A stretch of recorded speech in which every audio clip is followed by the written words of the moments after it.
अस्सलामुअलैकुम, Asia 41 news के साथ मैं हूं आपकी मेजबान आमना आबास। खबर शामिल करते हैं शोरकोट से। हमारे ब्यूरो चीफ राना मोहम्मद शबीर के मुताबिक मेडिकल एसोसिएशन की जानिब से अदवायात पर इजाफी टैक्स लागू होने पर शोरकोट कैंट मेडिकल एसोसिएशन की जानिब से अदवायात पर इजाफी टैक्स लागू होने पर एहतजाज, शटर डाउन हड़ताल। शोरकोट कैंट में मेडिकल स्टोर और फार्मेसीज मुकम्मल बंद।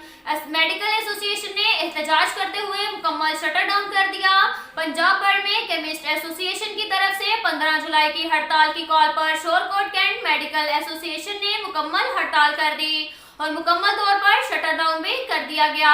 जबकि रफीकी चौक में शदीद एहतजाज करते हुए मेडिकल स्टोर मालकान ने कहा कि हुकूमत फौरी तौर पर लागू इजाफी टैक्स वापस ले। मेडिकल एसोसिएशन इजाफी टैक्स लागू होने से अदवायात महंगी होंगी और हुकूमत जब तक इजाफी टैक्स का फैसला वापस नहीं लेती एहतजाज जारी रखा जाएगा।